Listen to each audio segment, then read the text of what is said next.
Hello, everybody. I'm Jennifer Cunningham. I'm the AVP of Alumni Relations here at Lehigh, and we have another exciting Mountain Talk for you today. Just a little choreography before I introduce our featured guest. There is a chat box. If you look at the very bottom of your screen, it says chat, and there's a little bubble with some dots in it. Click on that and you will see a chat box come up. That is the way that we collect your comments and questions as we go along. So I am here today with Erica Hoelscher. As you saw, she is the chair of the Department of Theater here at Lehigh. She's been here for about 22 years. And she's primarily in costume design, so that's what she's going to talk about a lot today, but also the arts at Lehigh. So the success of these webinars depends on your participation. So Erica will talk a little bit about what she does, and then we will open it up to your questions and comments. And again, we will do that through the chat window if you just click on the bottom of your screen. All right, let's get going. Erica. Sure. Well, I wanted to start by saying that while I represent the theater department specifically, the arts have long been a feature of pedagogy at Lehigh University. I had the opportunity recently to review the curriculum that was written out by the very first president of Lehigh way back in the 19th century at the establishment of Lehigh University. And he included drawing and rendering as two important skills that were essential to students to learn. Drawing was a preliminary skill, and then rendering was the more advanced. I'm not sure exactly what he meant by that. I also render, so to me it's a kind of cartoon that's painted. Suffice to say, the Department of Art, Architecture, and Design has been around since the inception of Lehigh. And shortly after that, after Lehigh opened to students, they discovered that they wanted to continue to participate in the theater arts as an exercise and as an extracurricular activity at that point. So the Mustard and Cheese Drama Society was established about 20 years, I think, or so after Lehigh was founded. The name of the society suggests the manner in which it was created. There was a meeting at a bar where students were drinking beer and eating some cheese, and they decided that they should have a theatrical society for the support of their endeavors on the stage. And Mustard and Cheese Drama Society went into all aspects of theatrical production. They wrote plays, they wrote musicals, they toured their productions around the Lehigh Valley and vicinity. They, of course, acted in plays. We have photographs of male actors dressed in drag, so they even sometimes took, well, that's a long-standing tradition in the theater, isn't it? They sometimes took the female roles and sometimes had women from the community who would take those roles instead. It was the students involved in the Mustard and Cheese Drama Society who advocated for theater to become a part of the curriculum at Lehigh. They appealed to the administration at that time to bring in a staff member who then was a part of the English department, who taught courses in drama and also helped to support the Mustard and Cheese Society by helping to direct their plays and helping them with production management in their organization. And I think the same could be said of music pedagogy at Lehigh as well. There were professors early on who were participating with students in collaborative artistic works that were then presented to the community at large, the Lehigh community and the community of the Lehigh Valley. So that is what we do today. That is how we expand the curriculum and the skills building of students across the campus at Lehigh. In the Department of Theater, and I think I can speak for my colleagues in art and in music as well by saying that our projects are open to everyone. You don't have to be a major in one of those fields or disciplines in order to participate. That's part of the diversity of the teams that we build in the Department of Theater. We're very highly oriented toward collaboration, And we accept students with every range of prior experience, talent, skill, as long as there's an interest and a desire to participate in our team-oriented approach, those students are accepted. I've heard from industry leaders and from those in the corporate world that skills in being open-minded, in skills in listening to people, the acceptance of the ambiguous answer. So you don't know what the end of this problem-solving process is going to be, but you're willing to take a risk, to listen to the ideas of everybody at the table, and to try a few things that maybe you don't necessarily agree with yourself, but you're willing to be a participant, to see what the outcome would be, to explore and to experiment with everybody who's at the table. That kind of diversity builds strong corporate culture and enables students at Lehigh to be successful regardless of the field that they go into ultimately when they leave Lehigh. We also appreciate having students who are majoring in our field, in theater specifically, because they form the backbone of what we do. The students who are our regular participants, I guess you'd say, our usual suspects, are the ones who the faculty begins to mentor individually. So we have a culture in our department of a strong relationship between the faculty and the students. We mentor students beyond their time at Lehigh. We want to see how they're developing in their career.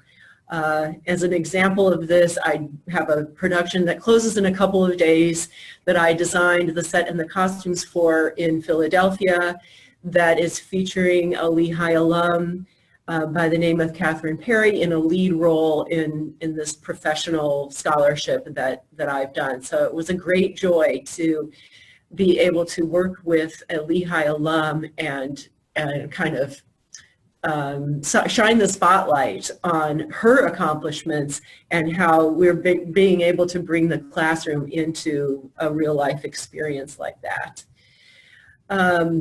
In addition to this ability to collaborate, to bring your ideas to the table and to represent yourself, what the arts do is they make tangible the intangible. So this brings me to the very thought-provoking description of our mountain talk today. A squirrel on the moon is kind of what I mean. It is taking a script which is nothing but words and sometimes even nonverbal actions that are conveying meaning. They're conveying a theme or a type of character to an audience. So students in the theater and professionals, our faculty, are engaged in figuring out how to take emotional content or a pure idea and make it manifest on the stage so that it can communicate to an audience. Sometimes what the audience takes away is their own interpretation. Sometimes that creative work arouses more questions than it gives answers. Sometimes it is the collaboration results in different parts of the artistic work speaking to different aspects of the human experience. And it's all of human experience. Anything that human beings can imagine can be demonstrated or shown on stage. So it is very unlimited. That can be daunting.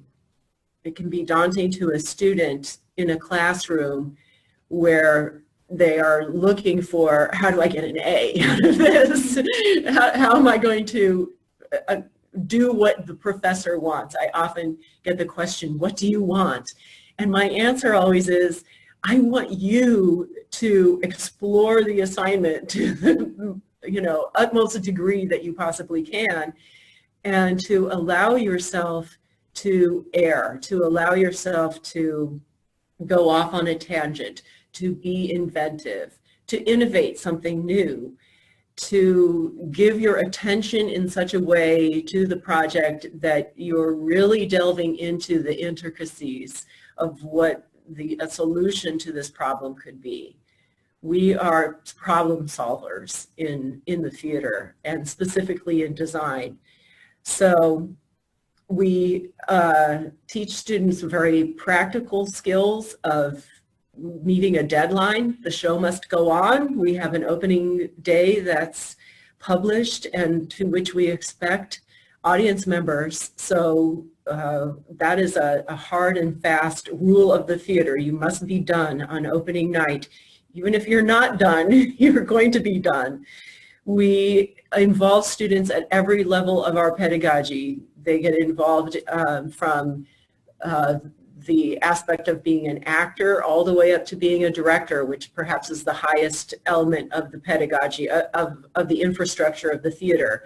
So as a designer, I'm sometimes taking my orders from a student director in partnering with them and collaborating with them. So that builds trust in a wide array of factors that could be considered diverse. From age to gender to different levels of interest in the theater, experience, talent, skill. Certainly the theater teaches diversity from a cultural aspect. I happen to teach courses in the development of theater and drama, so loosely speaking, theater history, which is a global phenomenon. Performative types are found all around the world. So our students sometimes integrate or use those different performative types in the works that we produce. Meeting the deadline is part of a student's responsibility. They have a certain aspect of a group project that they are responsible for, that they must bring to the table and really advocate for their goals, what they want to get out of a project. There's a lot of critique that goes on. We all sit in rehearsal and kind of pick things apart and find out what works and find out what doesn't, and we're open to change so that we can make the very best possible outcome we can.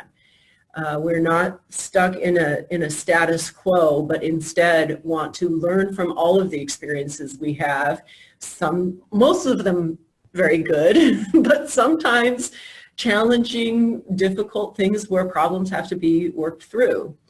So should I go on to talk about my own? I do have a question here Awesome. from Fred, so we'll start with that. So Fred is asking, and then I also want to add on to Fred's question. He says, what productions have been done over the last few years? And my add-on to that is, how do you decide? How do we decide? We're in the process of deciding right now. So we're one title away from announcing our 18-19 season. In recent years, this might be a challenge to my memory a bit. This year we did Waiting for Godot, which is a classic absurdist work by Samuel Beckett.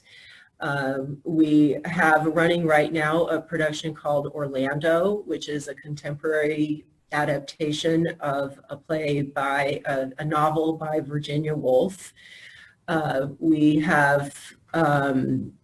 We've produced mostly, in our selection process, we try to produce a range of works that will expose a student to different types of theater within a 4-year period at Lehigh.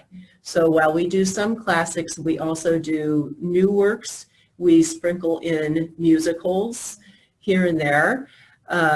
We do classical works along the lines of Shakespeare and the classical canon of shows that one would have heard of. Our season selection process is typically guided by a theme. So this year our theme is translations and adaptations. We will be featuring in April the 10-year anniversary of hip-hop pedagogy at Lehigh University in a production called Act Like You Know.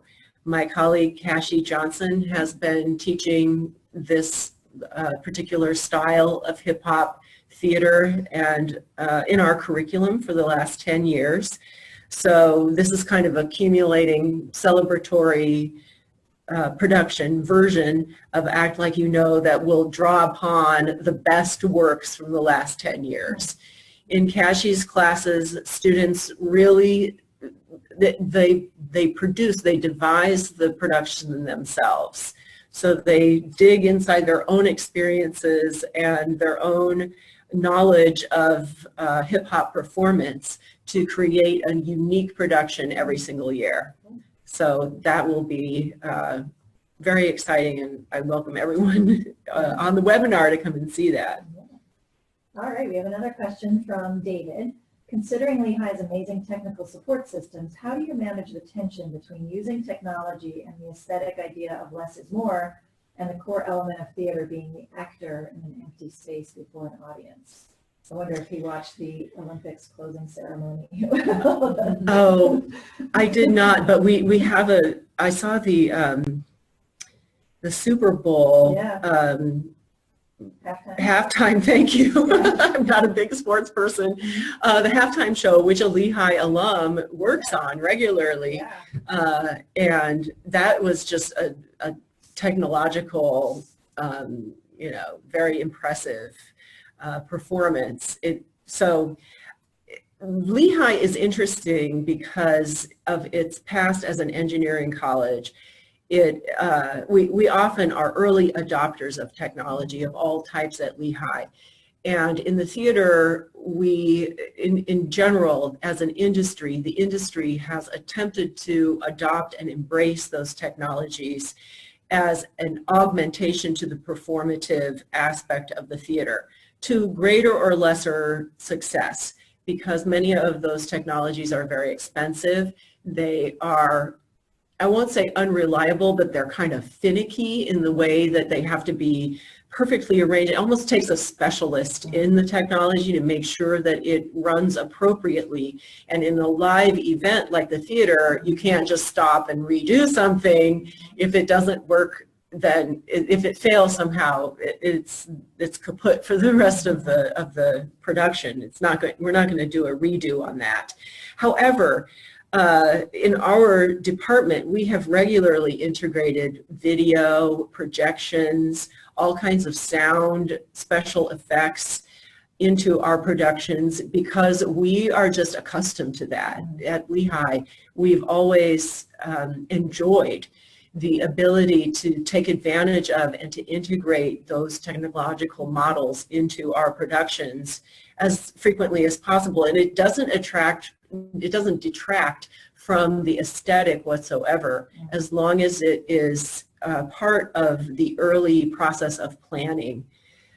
We use automation in our Diamond Theater, which even has students helping to write code for software that will help scenery move on its own. We have a recent hire in my colleague Will Lowry, who earned a bachelor's degree in computer science and a master of fine arts in theatrical design. He specializes at Lehigh in lighting design, so there's a lot of interplay between aesthetics and technology, particularly in lighting. But he also uses many digital skills in helping facilitate communication about his design. So he does 3D modeling. He uses the 3D printers at Lehigh to produce his scenic models. And he's even gotten into some ideas of including audience members through a virtual reality kind of approach. We haven't quite done that yet at Lehigh, but it's something that's on our radar to take advantage of his skills and possibly do that. He's done virtual set designs where you can put on the VR glasses and walk through his scenery, which that's just a fascinating approach to including inclusive design, I guess. Do you ever live stream your productions? We do not, and we don't usually video record them because that's a special rights for that you have to either apply for or sometimes pay for. If the particular script is in the public sphere, like a Shakespearean script or something like that, it's more possible to do that. But most of our directors are very firmly attached to the fact that their projects are for live appreciation. Right. Well, if you ever choose to do that, we have access to alumni. So that's true. That's true. Event around that. Yes. Great. So, again, you can ask your questions here in the chat box. I did just post, thanks to, they don't have a name, but AJ207 sent us a link to the recent productions. Great. Well done. Thank you. Yes. So the costume design in particular, the students are actually working with you to design those. Do they actually make them and produce them and sew them? They do. We have more students who work in our costume shop doing construction than we do have students doing design. The costume construction that we teach is also applicable to any kind of garment, accessory, or anything like that. It is a hands-on skill that students learn from the beginner level all the way up to more advanced construction methodologies. And our shop is even attractive to students in entrepreneurship who are inventing things that maybe need to be sewn, or we have many students who come by who are in the ideas program who again are kind of looking to make a prototype of something or have a sample made. We facilitate work sometimes for the many dance groups there are at Lehigh. I know over the last several Sundays there's been a dance group in the costume shop making some costumes for themselves for their upcoming performance. So our shop is a laboratory that's open to everyone, again, from across the campus who would want to explore or learn something about any of the materials that we use.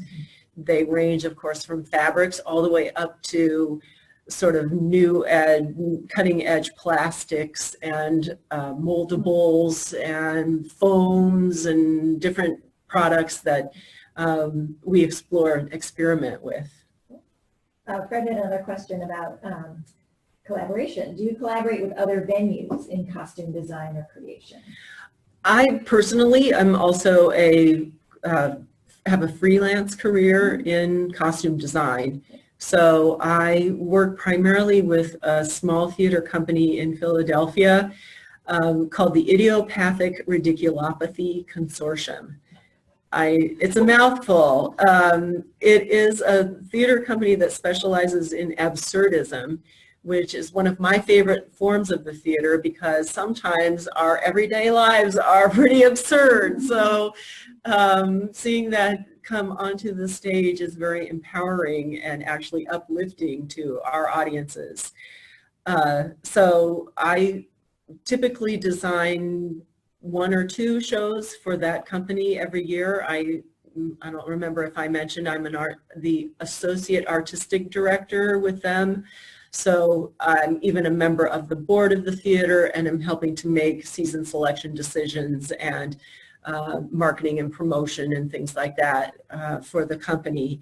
And then I've worked for other companies over the last 22 years in a really diverse array of different kinds of projects. I've done a lot of musicals, very popular. I've done a lot of Shakespearean work, and I've been fortunate enough to work in African American theater quite often, mostly in Philadelphia.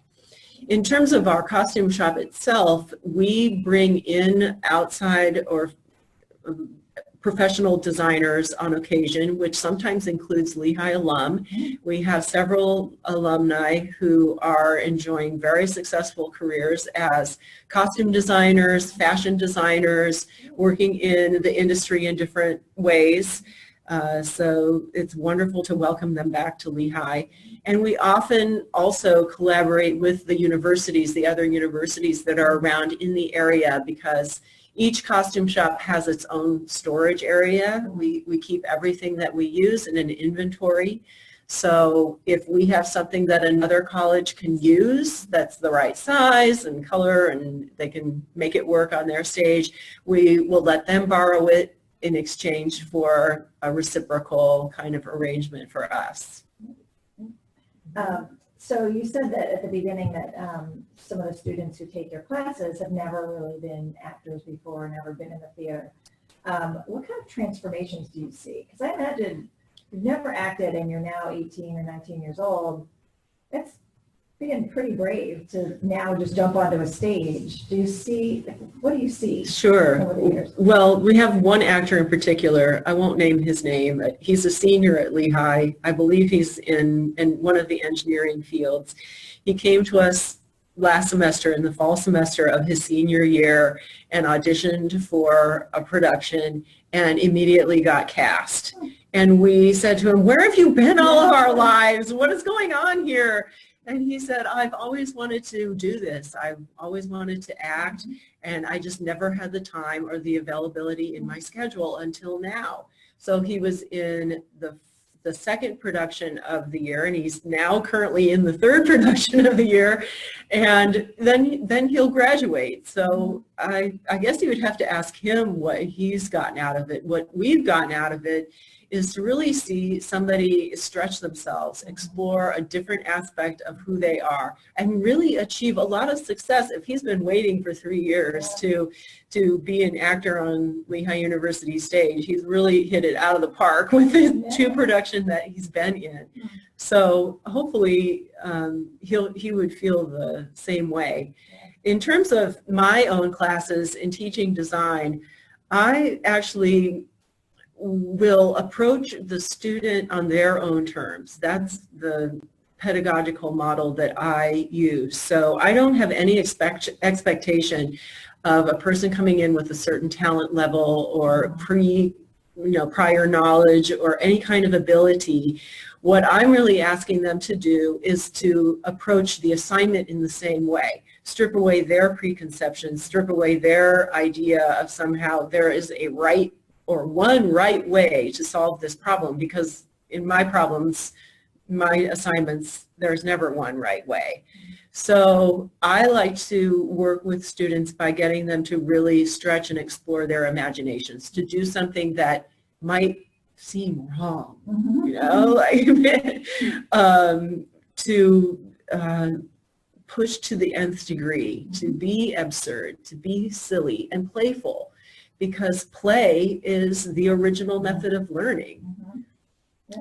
There was a theoretician who defended the theater by saying, our very first learning method is when our mother sings a lullaby to us as infants. It's rhythmical, it has it's musical, it has rhyme, and then we go from there to learning to play with other children, and that's the way we get to find our place in the world and see where we fit. And maybe there's a few fights on the playground, but then things, settle out, and you find you can still be friends with those people you disagree with.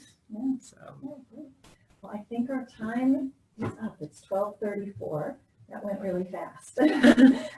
So thank you, everybody, for being on the call. If you missed some of it or have further questions, our website has the recording and how to get in touch with us. But I thank you, Erica, for spending this time with us. It's fascinating. And I hope you can all get back to Lehigh and see one of the productions. Please do. Yes, please do. All right, thanks, everyone.